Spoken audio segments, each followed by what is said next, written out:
Hello.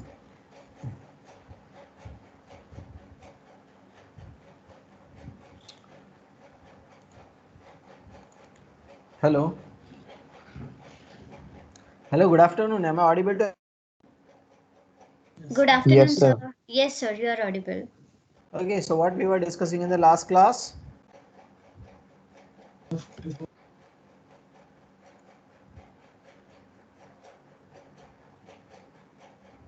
Hello.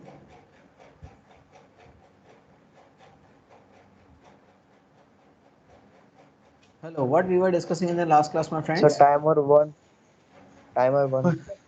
Okay, so we have started discussing upon the timers, and in the previous classes we have already discussed timer 0 and timer 2.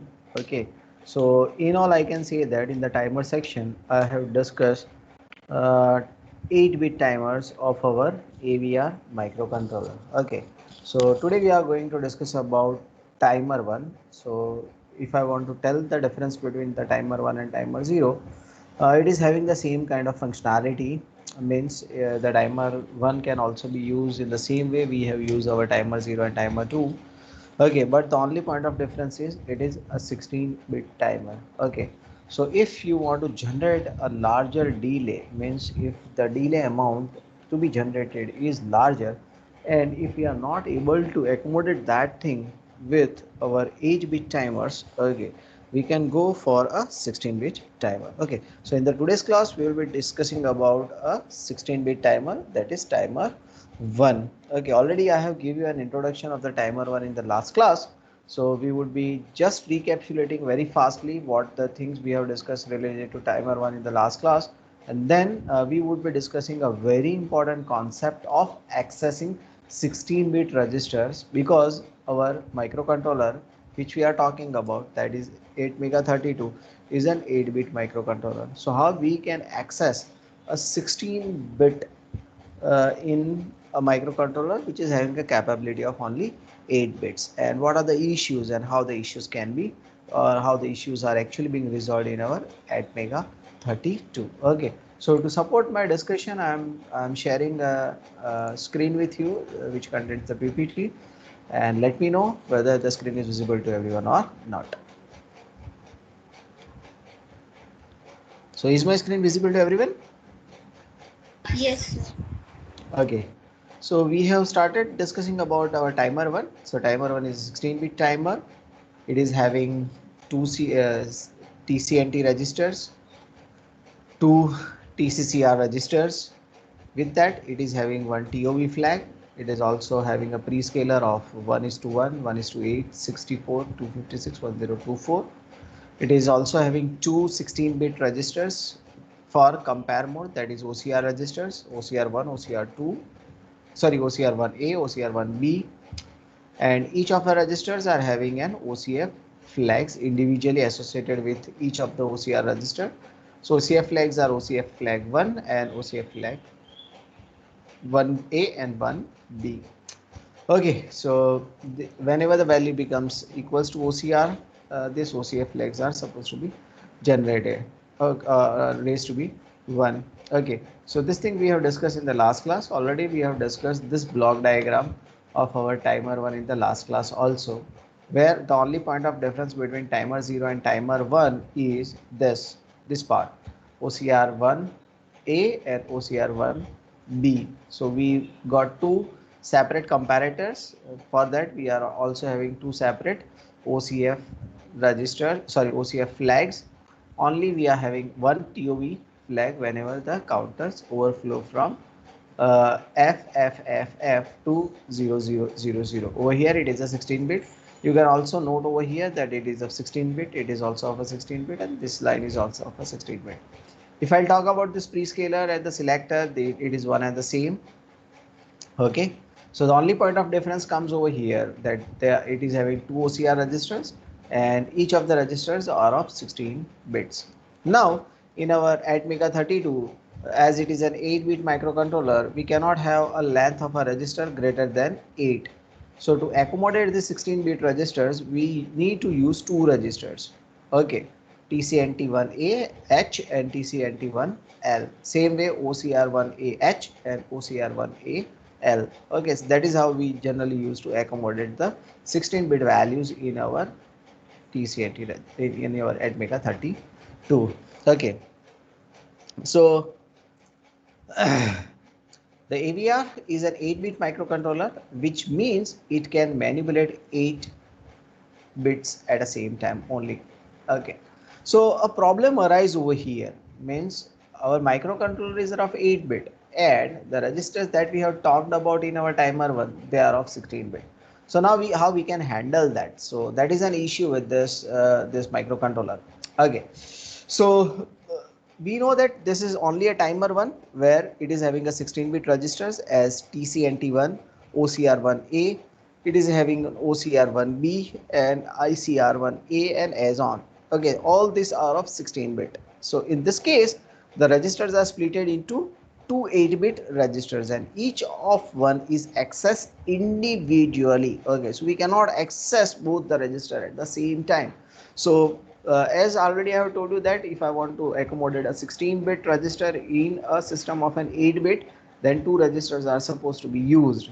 Okay, and these two registers again they are available in the IO section of our AVR microcontroller. Okay, and they can be accessed individually with help of in and out instruction. We already know that in and out instructions work with our IO section. Okay, so this is fine for most of the cases, means if it is, suppose let's say for an example a stack pointer, I would have discussed the same thing.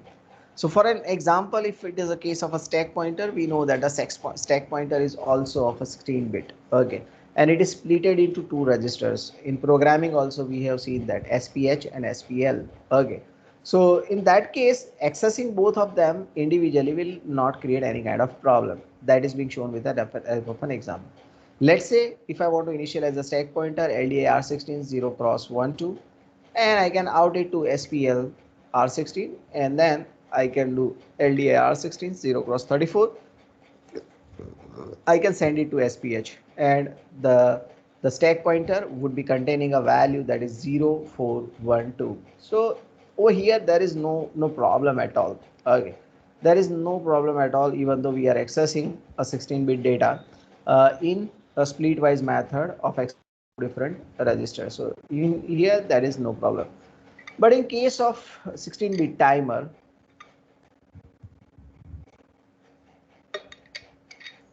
we should read or write the entire content of register.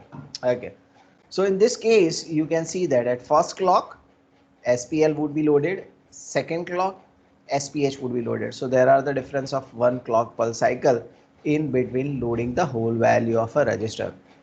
But if it is a case of a timer, we cannot do it like this. Okay, now can anyone tell me that in a timer why this thing will not work? Hello, anyone? Yes, 19 number. Hello, 19 number are there? Yes, sir. Yes, 19 number. Can you tell me that in case of a stack pointer accessing the 2 bits, reading or writing the 2 registers individually is not going to create a problem, but this thing would be creating a problem in case of a timers, or especially in case of timer 1. So what problem you can thought of?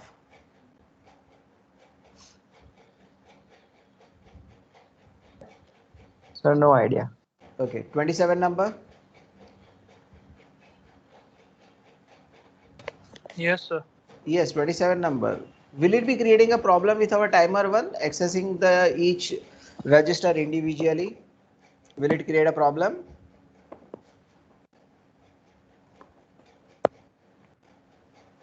Your answer is also no idea. Hello. Is your answer same as 19 number? No idea. Okay, let me move further because I need to complete. Yes, sir. Okay, so in 16-bit timers, we need to simultaneously read the whole content of the register. So how we can do that? Okay. So at once, otherwise we might have a problem. for an example, imaging the following scenario. Okay, imaging a following scenario. So what a problem in a timer, 16-bit timer A would happen. Let us try to imagine that thing. Let's say the TCNT1 register, which is of 16-bit. Please do remember that TCNT1 is a 16-bit register. Means it is being splitted in two registers, TCNT1H and TCNT1L. So this TCNT1H colon L contains a value that is 0 cross 15FF, 15FF. Okay. Now we read the lower byte of TCNT. So what the value we are going to get? FF. Yes or no? This 15 is being stored in your H, higher byte of your TCNT1, and FF is stored in your lower byte of your TCNT1. So if I read the lower byte of TCNT1, I will get FF value. Okay. And let me store it in R20. Now, at the same time, a timer clock occurs. Okay, means definitely for doing this, you require a 1 clock cycle. So that clock cycle has occurred, and the content of this timer becomes 1600, because whenever the clock occurs and timer is in running mode, it must increment its value. Yes or no? Is it a case that if a clock occurs and my timer is on, my TCNT registers must be incremented? Yes or no? Hello?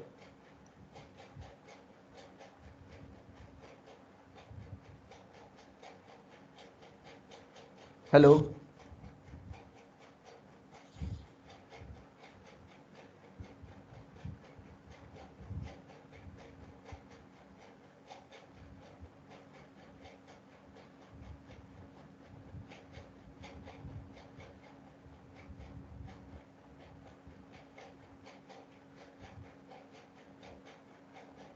Okay, I think nobody is interested in giving the answer.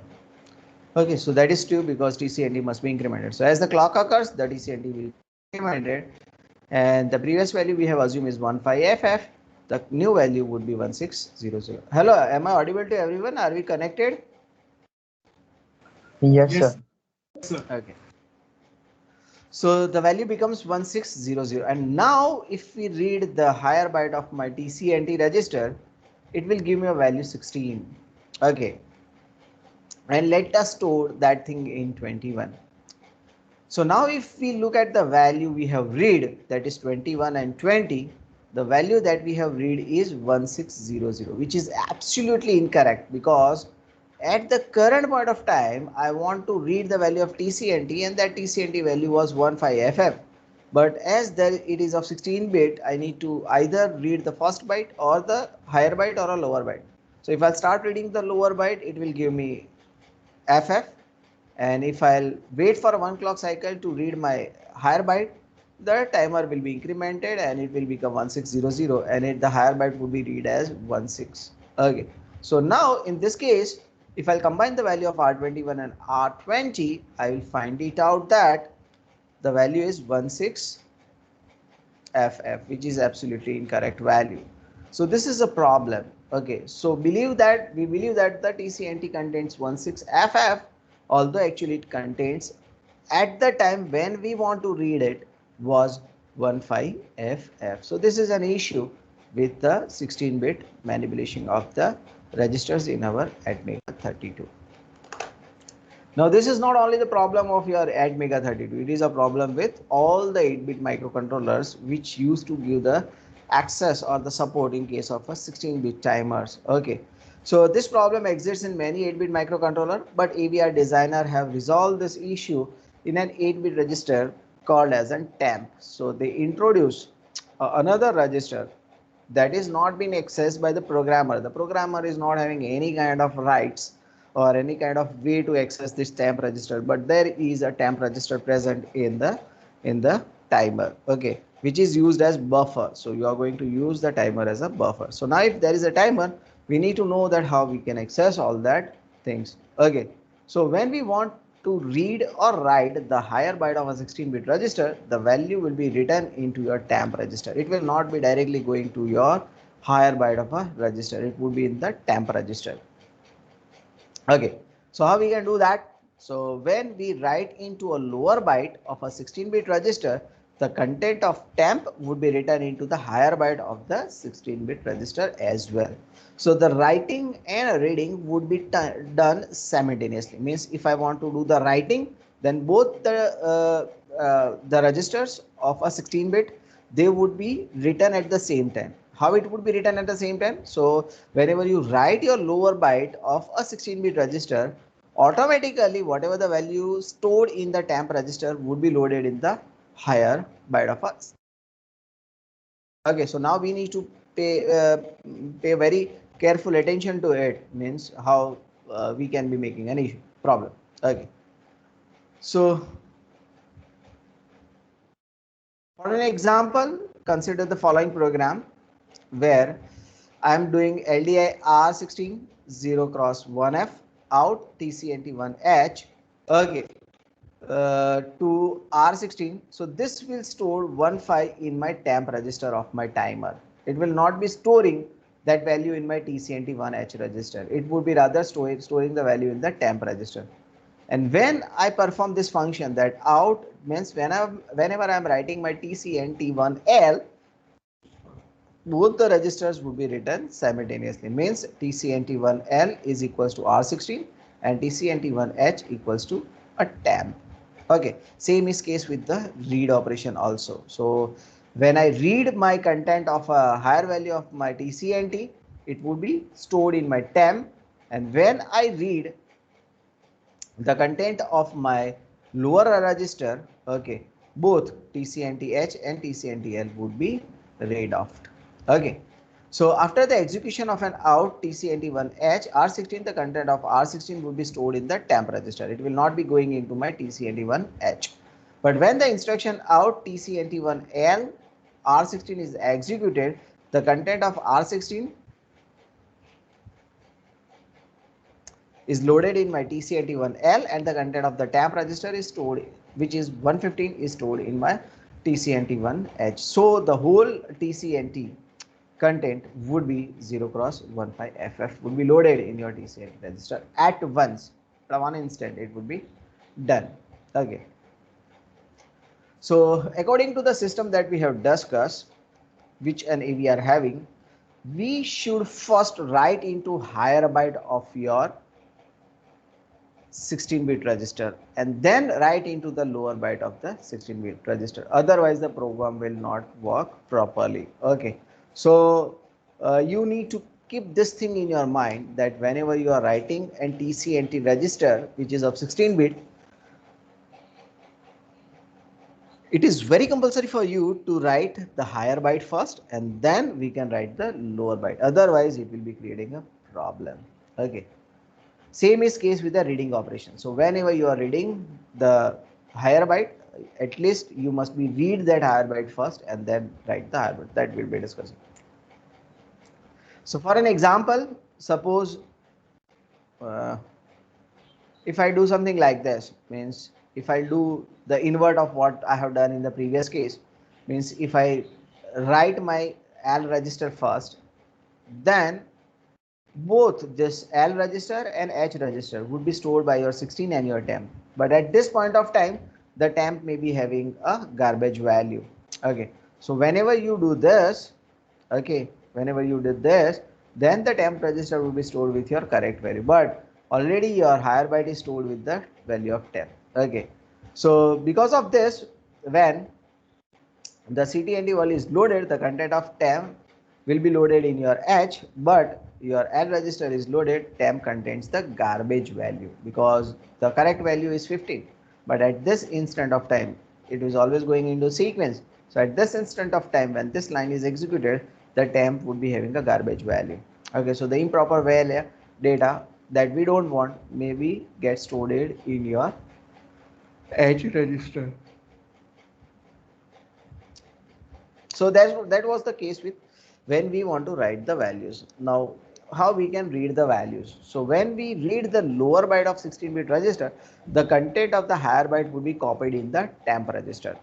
Okay, so always it is the case. So it is the thumb rule that we need to follow, that when we want to write the 16-bit register, that is TCNT, we must be writing H first and then L first. But if it is a case of reading reading the value, we must be reading the L first and then we need to read the H. Okay, so when we read the lower byte of 16-bit register, the content of higher byte would be automatically be copied in the temp register. So the following problem reads the content of the TCNT. Okay, so first of all, what we need to do is in R20 TCNT 1L, that will read the TCNT 1L in your R20 and copy the content of TCNT 1H in your temp register. So when you read the TCNTH, the temp register will be stored in your 21, not actually your TCNT, because it may be the case that it may have get incremented to the next value. Okay, so this is how we can resolve the problem that we have discussed in the initial phase. Okay, so we must pay an attention to the order of reading the higher byte and the lower byte of the 16-bit, otherwise the result would be error. So it is to be noted that reading the OCR and OCRB register do not involve this temporary registers, because the AVR microcontroller does not update the content of OCR1 or OCR2 unless we update them. So it is not the case with your OCR register. It is only the case with your TCNT register. I hope I am clear, everyone. Yes? Hello? Yes, Hello, my sir. friends. Am I clear to all of you? Hello? Hello, friends. Am I clear? Yes, sir. Okay, so to summarize this thing, what I have discussed, the only thing that you need to remember is there is a temp register where your TCNTH register value is temporarily going to be stored. So whenever you want to write your TCNT1, you must be writing your higher byte first, then the lower byte, and whenever you are reading your TCNT1, you must be reading the lower byte first and then reading the higher byte, because the sequence of read and write operations is the way that I have discussed. So then now let us try to discuss the programming of our timer 1. So a timer 1 can also be programmed in our CTC and the normal mode. Both I'm going to discuss. Okay, so the first example shows that how we can use that in a CTC mode. Then we would be looking into the normal mode. Okay, so assuming that we are having a crystal frequency of 8 megahertz, write a program that can toggle bit 5 of port B once per millisecond. Okay, so how we can do that thing? So the solution says that if your crystal frequency is of 8 megahertz, means each clock takes 0.125 microseconds. Okay, now if I want to have a 1 millisecond of delay, then I need to load, or I need to count 8,000 clock pulses, exactly 8,000 clock pulses I need to count, and in hexadecimal it means that I need to count 1F40 clock pulses. Okay, 1F40. So if I convert 8,000 into my hexadecimals, it will be exactly 1F40. So over here you can see that thing, that in the previous case of timer 0 and timer 2, if I'm having a count value of 8,000, that cannot be accommodated in my 8-bit register. Okay, so obviously I need to go for a 16-bit register, that is I need to use my timer 1. So I directly, if I'm not going to use a prescaler, then also there is not an issue, because this is a manageable number, okay, in your 16-bit. Okay, so what you need to do is you need to write this 1F50 either in your TCNT, either in your OCR. Okay, so if you are using your CTC mode, which is our case, we would be loading this value in our OCR1 register. It may be OCR1A or it may be OCR1B, whatever the OCR that you want to select, you can do that thing. Okay, so we initialize the timer so that after 8000 clock pulses, I'm using OCF1 flag, means I'll be using OCR1A register, okay, to load the content, and then we are going to toggle the bit 5 of port B. Okay, so I'm not going to discuss the program because the program remains same as what we have discussed in the previous cases. I will directly discuss the subroutine of the same program. So delay is my subroutine. So the first thing is I'll be loading my R20 with 00. I'll be loading that value in my TCNT H. Remember, you need to load your TCNT H first. Okay. Then I'll be loading the same value to my TCNT1L also, means I'm making my counter value 0, means I'm making my TCNT value 0 because I'm using the CTC mode. Okay, now I will find it out the higher value of my 8000 minus 1 and load it in my OCR1AH register. Now, can anyone tell me that I need to count 8000 clocks, but I will be loading the value which is 8000 minus 1, means 1F39, that would be the value I'll be interested in loading. So can anyone tell me why I'm interested in loading 1F39, not as 1F40? Hello?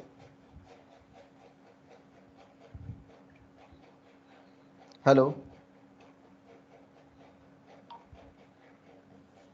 Hello, why I'm loading one count less than what the count value I want? Yes, 45 number. Hello, 45 number, are you there?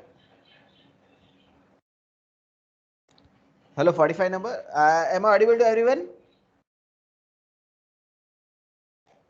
Hello. Hello, friends. Am I Yes, audible sir. to everyone? Yes, sir. Yes, sir. So 45 number, is my voice reaching to you? If it is, please answer this question.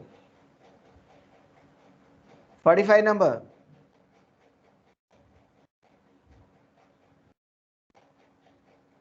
Okay. So actually the case is after exactly 8000 clock pulses, your TCNT will become equals to OCR, and after 1 clock the flag would be raised. So that is the reason actually I need to load one value less in my OCR register. Okay, so same way I'll be getting the value of 8000 minus 1 lower byte, and I'll be storing it in my OCR1AL register. Okay, then I'll be loading R20 with 00. I'll be sending it to TCCR1A because we are having two registers, TCCR1A, and in TCCR1B I'll be loading 09 because I want to go in a CTC mode. Then I'll be loading that thing in my TCCR1B register. So this is the case. I have started my counter, means as soon as I load the value in my TCCR1B, I'll be selecting no prescaler and the CTC mode. That is the thing. So my counter will start, and every time I'll be looking into my TIFR register. So I'll be using SBRS instruction to see whether my OCF1A flag has raised or not. So if the flag is raised, it will skip the next instruction, and if it is not raised, it will go in the infinite loop continuously monitoring the OCF flag.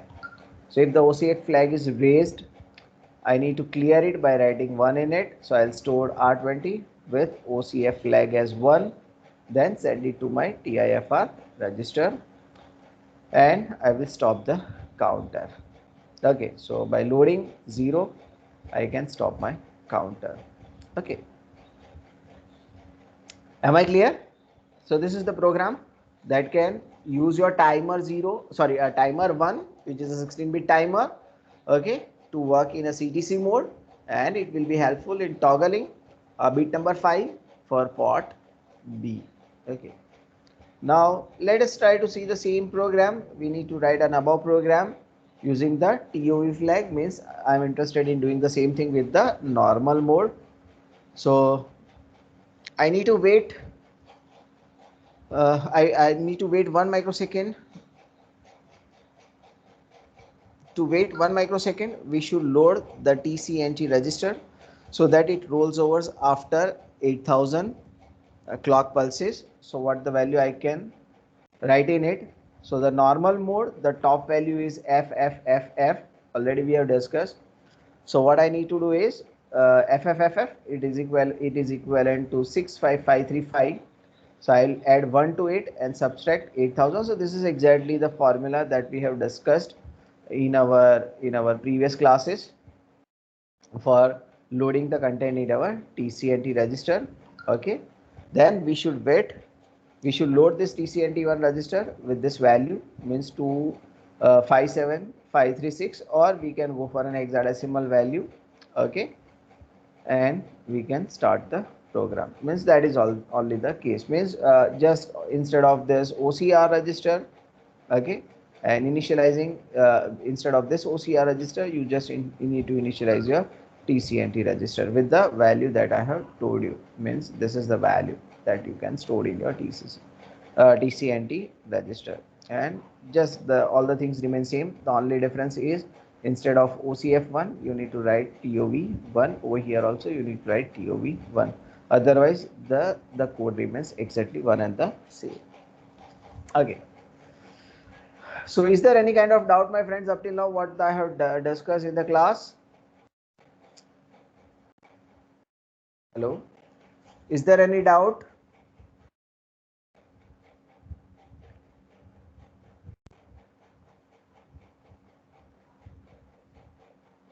No, sir. No doubt? Hello? Okay, so let's move further. So the another case is, so up till now we have discussed about the timers. So now we are going to discuss about the counter. Same thing, the module is one and the same. Already I have told you that module will remain same, the registers will remain same. The source of your timer clock will change, means internal clock system frequency you are not going to use, you are going to use the outer. Okay, so the AVI timer can also be used to count, detect and measure the time of an event happening outside the AVR. So when the timer is used as a timer, the AVR crystal is used as the source of the frequency. But when it is used as a counter, it is pulsed from outside the AVR that increment the TCNT X register. It may be TCNT 0, 1, 2, whatever it may be, but it would be pulsed from the outside of your AVR. Okay, so we need to make a note of that. In a counter mode, the registers such as TCCR, OCR and TCNT are the same as it was case in the timer. Even their names remains same.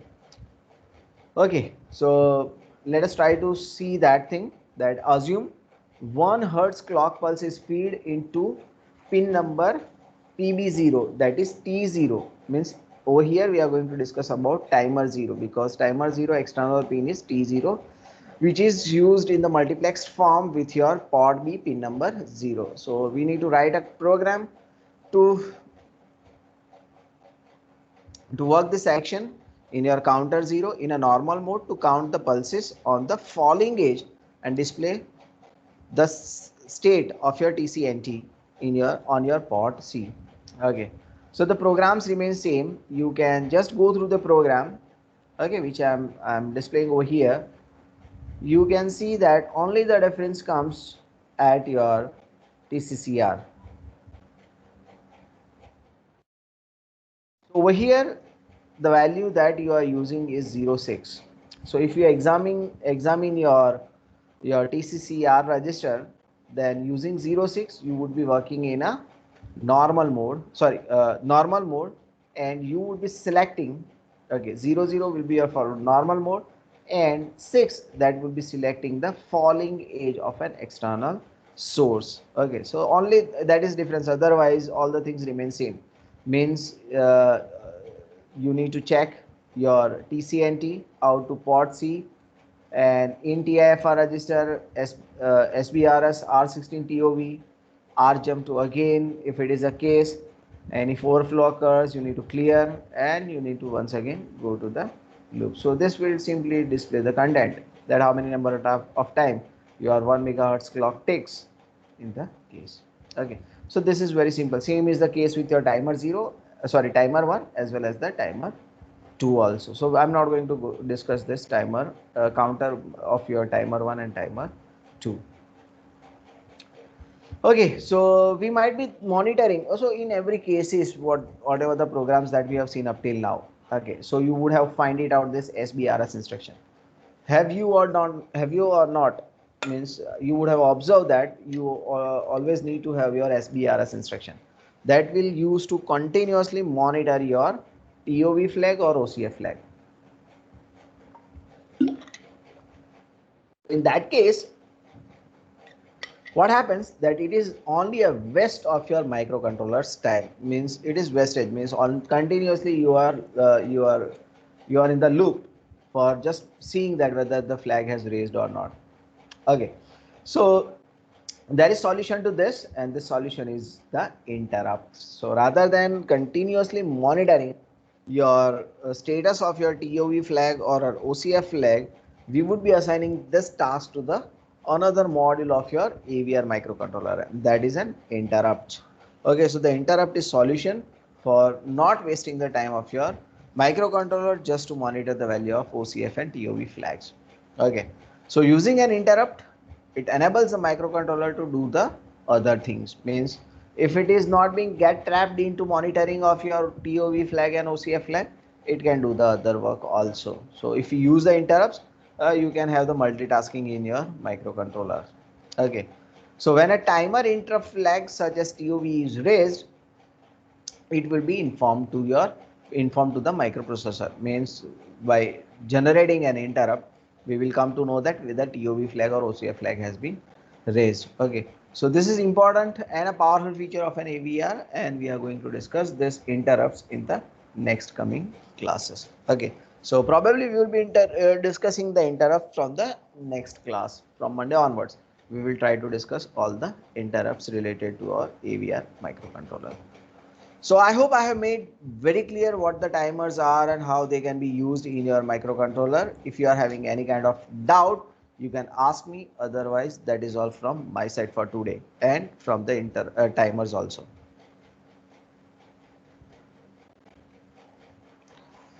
Is there any doubt, my friends, related to the timers? Okay, if you go through the timers once again, okay, and if you find it out that any kind of difficulty you are having in that, just let me know. I'll be clearing that doubt once again. Okay, so with that, thank you. See you in the next class. Thank you, sir. I hope the timers are very clear in your mind. Yes. Yes, sir. Okay, fine. Thank you.